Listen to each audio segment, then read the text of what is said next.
Former WWE Champion Drew McIntyre, reportedly there's a good chance he could be finishing up with WWE upon the expiration of his contract. Triple H has revealed how we're going to crown the first and brand new WWE World Heavyweight Champion, with stars from Raw and SmackDown competing in a tournament for the Raw branded championship. Details on how on earth that's going to work. A lawsuit against WWE Executive Chairman Vince McMahon has reportedly been dropped. Undisputed WWE Universal Champion Roman Reigns is now advertised for Night of Champions in Saudi Arabia. Bad Bunny and Damien Priest get physical at today's Backlash press conference. Cody Rhodes will be appearing on SmackDown Tonight live from Puerto Rico. WWE personnel reportedly had issues as their plane had mechanical problems getting to Puerto Rico today. Sol Ruka, her injury in NXT has reportedly caused a title change to be scrapped, and Sonia DeVille comments on the sentencing of her convicted stalker.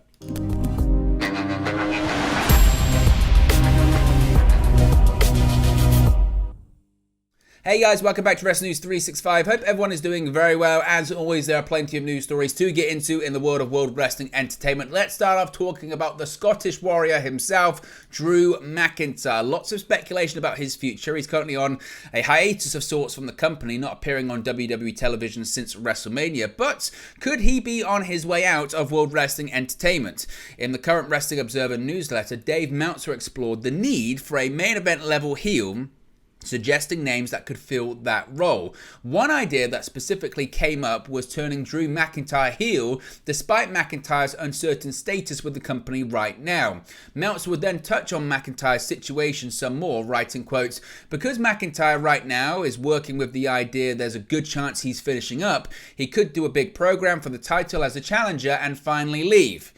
As of the most recent update from Dave Meltzer, WWE and Drew McIntyre were still far apart when it comes to a contract issue, and his deal is coming up later this year.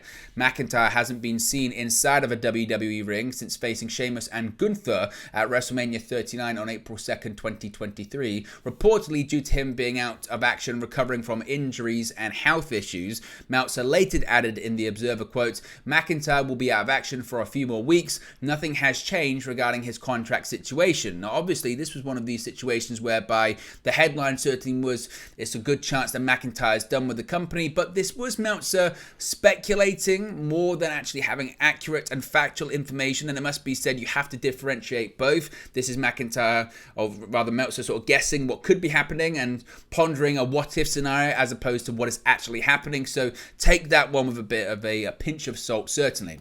Now, actual concrete news regarding the World Heavyweight Championship has been revealed by Triple H today, and it certainly is quite interesting.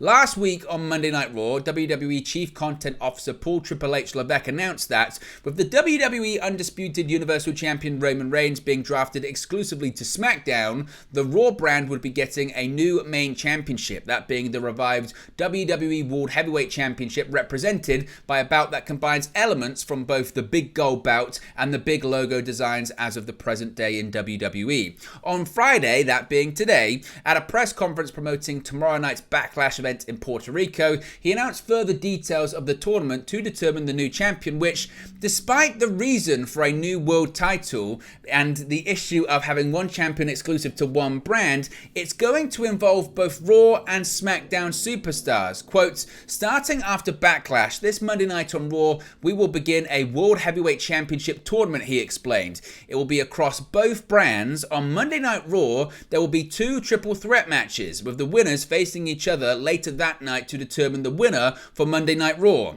Then, Friday on SmackDown, the same will happen. The Raw and SmackDown winners will face off at Night of Champions on May 23rd to determine the new World Heavyweight Champion."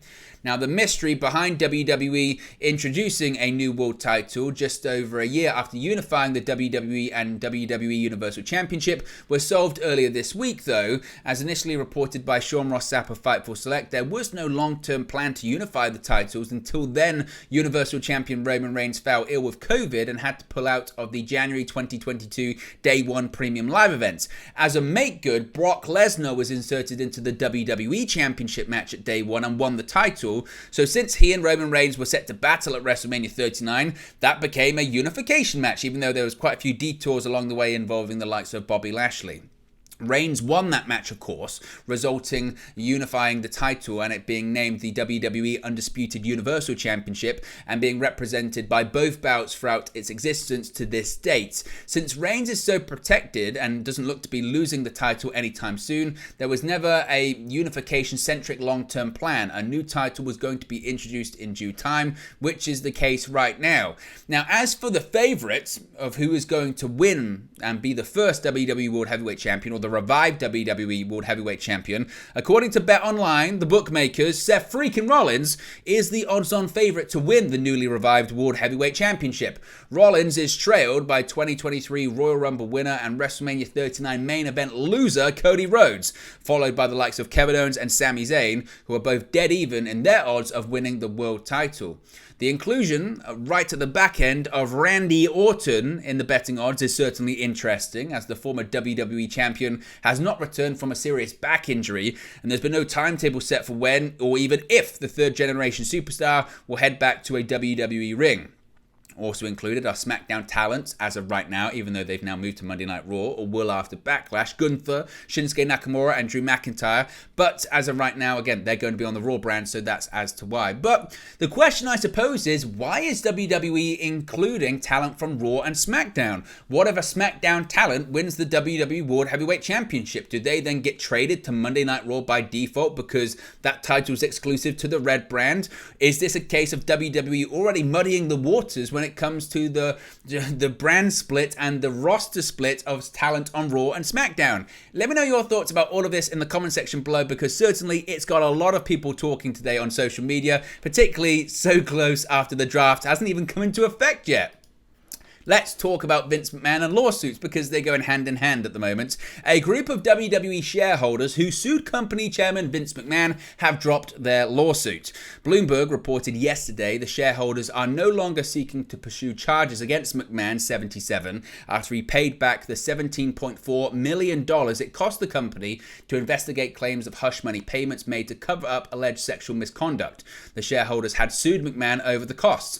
In an SEC filing in late March, it showed McMahon had reimbursed WWE for the money WWE spent on its internal investigations. The $17.4 million McMahon reimbursed to the company was unrelated to the $19.6 million the longtime WWE owner had reportedly paid out to several women since going back to, 2007, but probably, let's face it, even earlier than that, in an effort to avoid any public sexual misconduct allegations. The amount was reportedly discovered during WWE's internal investigation launched into the matter last year. The longtime WWE chairman returned to his role in leading the company in early 2023 after briefly retiring in mid-2022 after the allegations became public. The initial retirement announcement, which didn't mention the allegations, investigation or lawsuit, shocked a professional wrestling company that couldn't imagine McMahon would ever be willing to step away from the company he purchased from his late father and helped expand across the globe. The suspicions held by many fans and members of the industry proved true when McMahon made his dramatic return at the turn of the year, reinstating himself on the board and reclaiming his position as the company's chairman, ousting his very own daughter Stephanie. Months later, McMahon helped facilitate WWE's sale in April to Endeavor, which also owns the UFC. Of course, both companies are going to be merging later this year on a new company set to be floated on the New York Stock Exchange. Roman Reigns. Let's talk about Roman Reigns and his filling up schedule, I guess, as we head towards the summer. It appears that undisputed WWE Universal Champion Roman Reigns will be a part of WWE's premium live event, Night of Champions, which I think most people expected him to be because, of course, it marks 1,000 days that he would have been the Universal Champion. Reigns is advertised along with other champions, that being Raw Women's Champion Bianca Belair, the United States Champion Austin Theory, Intercontinental Champion Gunther, and SmackDown Women's Champion Rhea Ripley.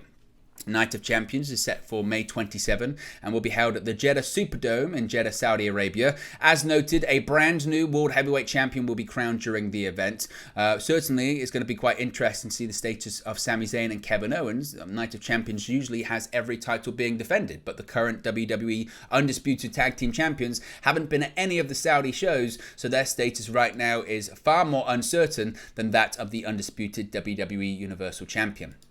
Our Backlash is tomorrow in Puerto Rico, and today WWE held a press conference to promote the event, and it featured some physicality.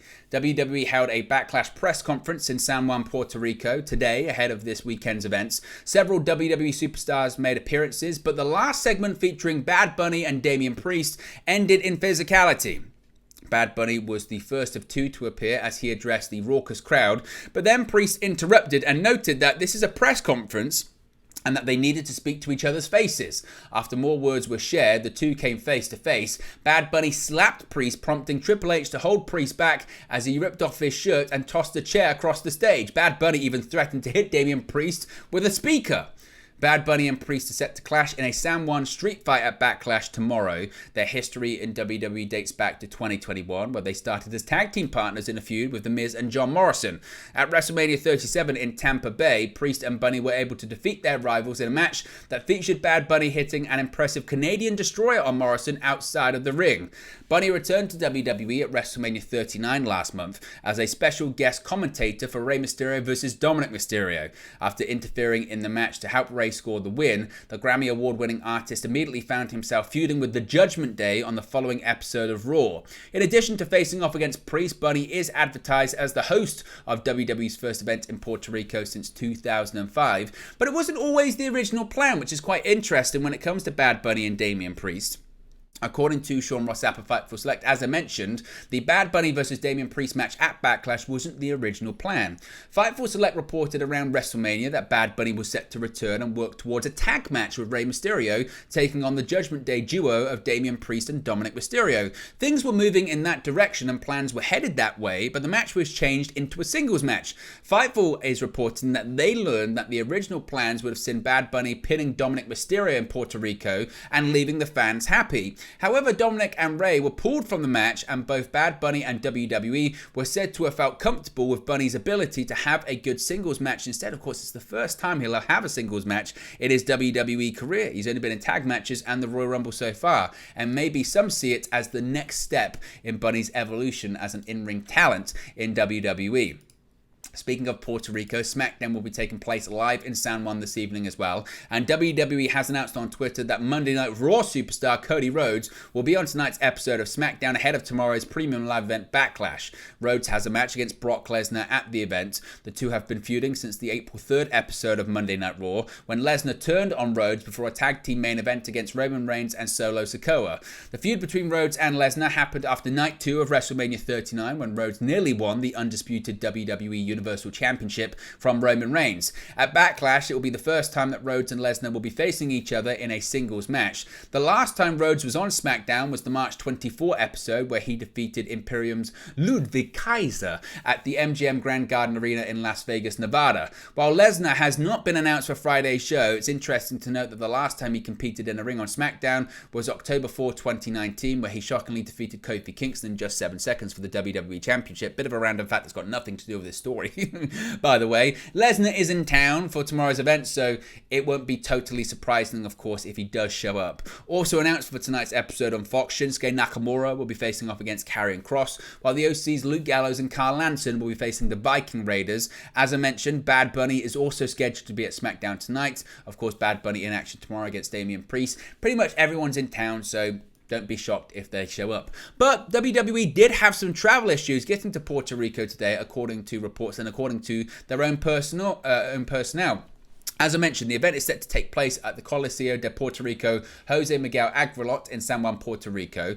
Tonight's episode of SmackDown will also be filmed at the same venue, but WWE referee Jessica Carr said that WWE personnel had encountered some issues en route. The 31-year-old wrote on Instagram, quote, "Some maintenance issues with the plane headed to Puerto Rico, but crossing fingers that they'll be handled quickly. It's currently unknown what type of maintenance issues the airplane had." Since posting that update, Carr has sent out various Instagram stories from Puerto Rico indicating that she, as well as her colleagues, arrived safely. So not too much of a big story really, but some travel issues. But that's what happens when you travel everywhere all the time, and I guess it's kind of par for the course when it comes to WWE, isn't it?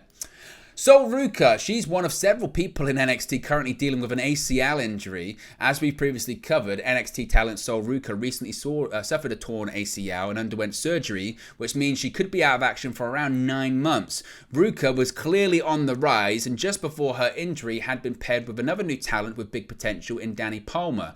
Palmer made what was called her debut on NXT TV earlier this week, but she'd actually already had 2 matches on NXT TV in January. Nonetheless, there were clearly plans for them to be a tag team, and those plans had to have been changed due to Ruca's injury. According to Dave Meltzer in the Wrestling Observer newsletter, Ruca and Palmer were set to be major push babyface tag team, even to the point there was talk of them winning the NXT Women's Tag Team Championships within just a few months. How they would do that, we're not sure, considering the NXT Women's Tag Team Championships are now on SmackDown, with the champions drafted to SmackDown last week. Obviously, plans will now have to proceed with Palmer being a singles talent instead, unless she's paired up with someone else. She won her debut match this past Tuesday against Tatum Paxley. As I mentioned, the status of the NXT Women's Tag Team Championships itself is currently unclear, as the title holders Alba Fire and Isla Dawn were drafted to SmackDown and said they're taking the belts with them. So who even knows really what's going to happen with the NXT Women's Tag Team Championships? Maybe we'll find out more tonight on SmackDown or after Backlash.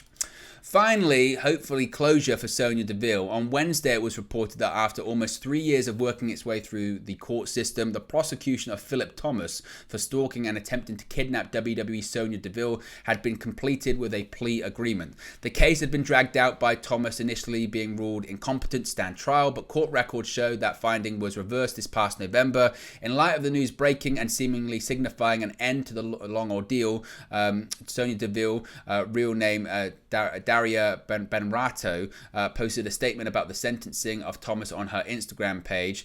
She said, quote, "Thank you to everyone who has reached out today. After almost 3 years, we finally got some closure last week. I am happy and healthy and have amazing people by my side. To say it's over feels odd, but I am beyond grateful for the support and help I've received over the past 3 years from the Hillsborough County Sheriff's Office and Tampa Police Department. To everyone in the courts, attorneys, friends, security, and so more, I have a lot to say about pertaining to this situation, which I feel I can help a lot of people in similar situations, but now that legalities are over, but now for now, thank you." Now, coming out of the break-in, Sonya Deville character was quickly written off of television to allow her time to heal from this traumatic event and navigate the legal side of its aftermath, both in terms of Thomas's prosecution and her restraining order against him. She returned to television in January of 2021 as the assistant to WWE official Adam Pearce, but did not return to the full-time in-ring roster for another year after that.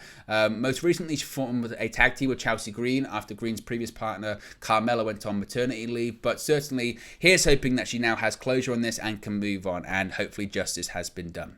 But there you go, guys. It's the latest WWE news for you. Be sure to smash a like on the like button. Be sure to subscribe, bottom right hand corner. Let me know your thoughts in the comment section below, and I'll speak for you again very, very soon.